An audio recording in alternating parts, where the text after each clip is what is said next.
is doing everything to ensure that after Russian aggression, no one in the world will dare to attack any nation. Weaponization must be restrained. War crimes must be punished. Deported people must come back home. And the occupier must return to their own land. We must be united to make it, and we'll do it. Slava Ukraini! Welcome back, everyone. So much going on in the world. So we must make sure that after Russia's aggression, no one can invade any other nation. The occupiers must retreat. Weaponization must be restricted. Yeah.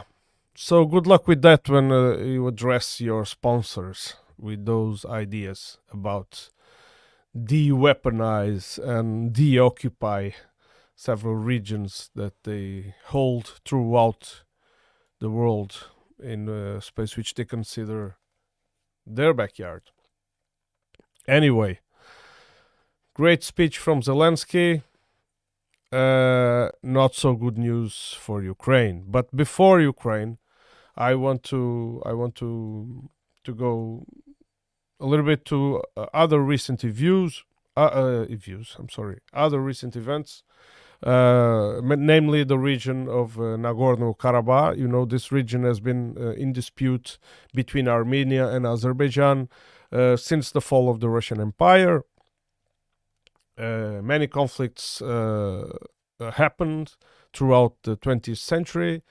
The first one still in the 1920s, then with the intervention of the Soviet Union, the conflict was kind of put on hold, was shelved, and Soviet Union recognized Nagorno-Karabakh or Artsakh as an autonomous region of the Azerbaijan SSR. Both Azerbaijan and Armenia, as you know, were Soviet republics, are now former Soviet republics. And the conflict broke out again amid the dissolution of the Soviet Union. At the end of the 80s, it went through the mid-90s, until the mid-90s, and but tensions never disappeared. With the geopolitical chess being played, now there are, how can I put this? Nagorno-Karabakh and the tensions between Armenia and Azerbaijan arose again in the years 2000s, and both countries are traditionally friendly to Russia and allies to Russia. But, for example, Azerbaijan has also good relations with the US and Israel and Turkey. Armenia, not so good relations with Turkey. They share a very bloody history. We all heard about the Armenian genocide perpetrated by the Ottomans. And so the relations between Armenia and Turkey are pretty much non-existent. So in the last conflict of 2020, Armenia took military defeat. Azerbaijan had the upper hand, and the conflict was frozen again with the intervention of Russia, which has sent a peacekeeping mission to the Lachin corridor, which is a region that goes from Armenia, that connects Armenia to the region of Nagorno-Karabakh. And so this peacekeeping mission has stayed there. But recently, Azerbaijan has launched an offensive against the Artsakh Republic, or Nagorno-Karabakh, as you prefer. Large-scale offensive, and it's been very successful in the military point of view. And recently, today there were news that ceasefire was brokered, and that the Artsakh Republic accepted the conditions proposed by Azerbaijan, and which included the total disarmament of the forces of Nagorno-Karabakh. The thing to point out here, and I think it's the different. I mean, they've been in conflict for many years now, but what I would like to point out is that it's the abandonment by Armenia of its territory. There have been protests in Yerevan due to that, because unlike the other times, Armenia did not support the forces in the Artsakh Republic, and there are some theories for why this is happening. And one of the interesting analyses that I heard was in the Duran.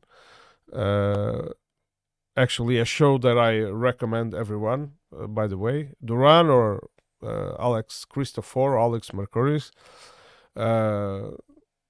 I have to let you know this, that I hold them in high regard, although I am not 100% of the times in agreement with them. But that, I think that's the normal relation between parts. If you are 100% of the times aligned, it's because it's an undemocratic relation. But I at the same time, I recognize they are spot on many times. They do great analysis, and yeah. So putting that aside, they were saying that Pashinyan, the Prime Minister of Armenia, is abandoning this conflict. In other words, it is abandoning the region that has been disputed for a long time with neighboring Azerbaijan.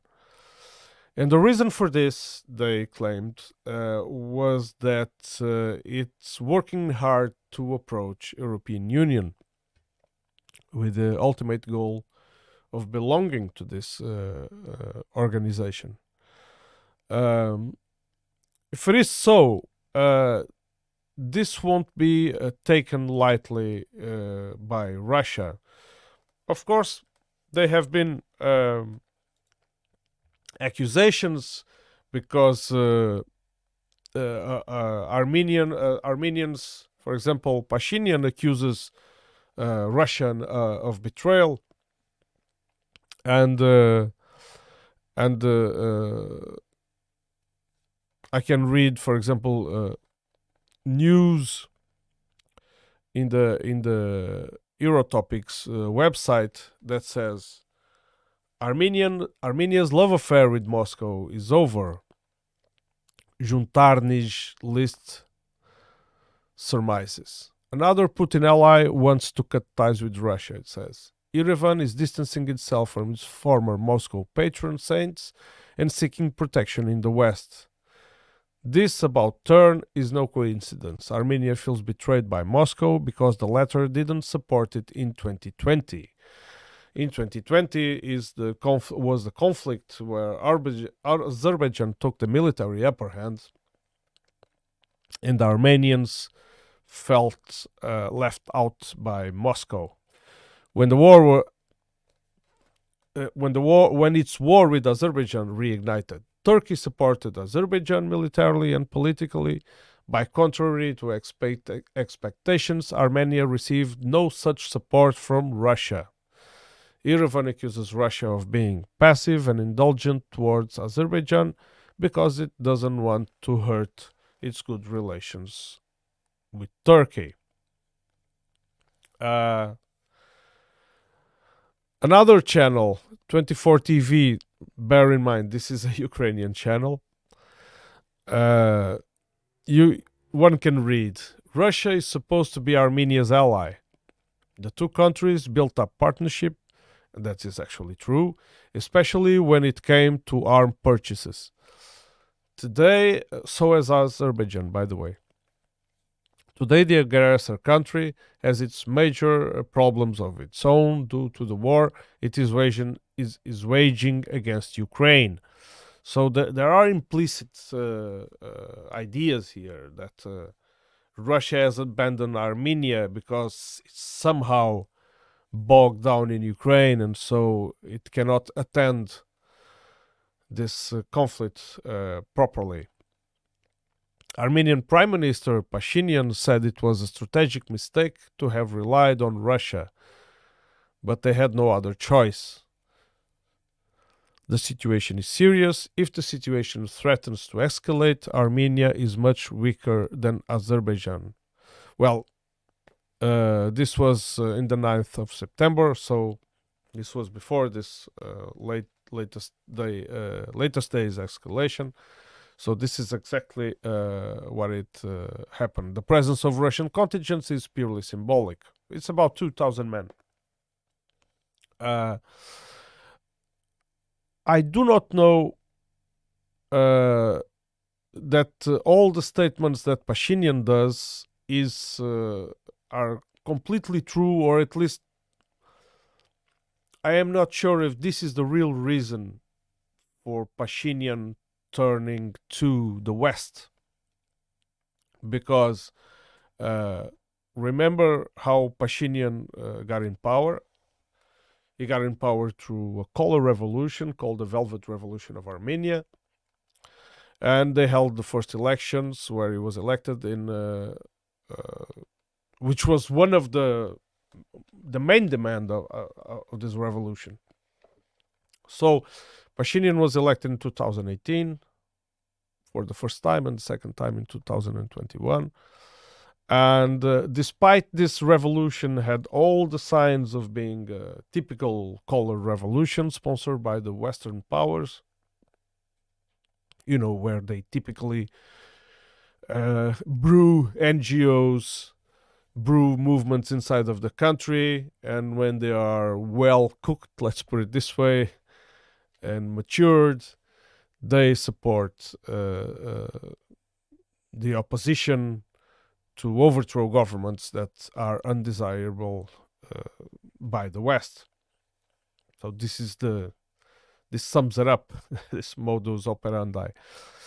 Anyway, so this had the typical characteristics of a color revolution, but Pashinyan was careful enough to distance himself from that image and try to maintain good relations with Russia. Sorry. So I am not sure on why Pashinyan has done this U-turn, but somehow it was expected, because although it did not declare immediately Russia to be a hostile state after the revolution and after his election, there were some signs that it was indeed supported by the West. For example, we all know this NGOs played a big role in this revolution. But the thing is that Armenia would never have the power to be hostile or to take a hostile stance towards Russia, especially after the events with Georgia, which was quite confident in its military capabilities, and it was defeated in few days. So, what next? We really don't know. But in my opinion, I think Armenian president is doing a big mistake in turning his back on Russia. On the other hand, Russia accuses Armenia for the failure in the previous peace agreement with Azerbaijan. And I have the feeling that somehow Pashinyan wanted this to happen, so he would have a good excuse to turn his back on Russia. And I think that he thinks that the time now is appropriate because Russia is too busy in Ukraine. I do not think that's true. I think he's shooting himself in the foot, and Armenia has traditional strong relations with Russia, economic relations, like I stated before, weapon purchases, all kinds of relations, and it's don't forget that on the other side they have extremely bad relations with Turkey, and so I don't think, due to geographical reasons and geographical placements, that Armenia's choice to turn to the West, namely the European Union, is a wise choice. And although it seems that Azerbaijan has killed the conflict again by disarming Nagorno-Karabakh, at least that was what's on today's news. I do think this is not the last time we heard about this conflict. So yeah, that's what I have for now. I will make another video commenting a little bit more on the outcome of the visit from Zelensky to the UN and to the US and to the UN, and the recent diplomatic relations degradation between Ukraine, Poland, and some other European countries because of the grain deal. Things are not looking good for Zelensky, in my opinion. Anyway, tune in for the next one, and please subscribe. I have one last comment. It's because I have started doing the solo videos very recently, and this channel was built with several different kind of audiences, because I've done a wide range of programs. For example, I've been to great lengths in discussing local, very micro subjects of my local community. I've made history docs about also the region where I live. I seldom made some English interviews about geopolitics, and now this. So I feel that the content is very diverse, and that the result is that people that join the channel, subscribe the channel for a reason, might not like it now, and the other way around. Why am I making this comment? Because that's the feeling I have when I look at the numbers and the statistics. So I will do some changes in the future. I'm also this channel is also on Facebook. It was where it started. It's where it has its biggest number of followers, and YouTube worked almost as a backup platform for YouTube, for Facebook. But I'm still not sure, but I'm thinking of separating and making the English content and the solo videos purely on YouTube, and the Portuguese related contents and regional and local contents exclusively to Facebook. Of course, I might share once in a while. I might share videos on cross platforms. We are also on Spotify, Anchor, and other podcast applications, and those ones I will remain mixed, and I will put everything there. All the videos are backed up on Rumble as well. So yeah, please subscribe. Help this channel grow. If you like this video, let me know in the comments. Let me know if you like, and if you do, please interact, because that helps the algorithm, and the channel is still very small and would sure help it to grow a little bit. Thank you.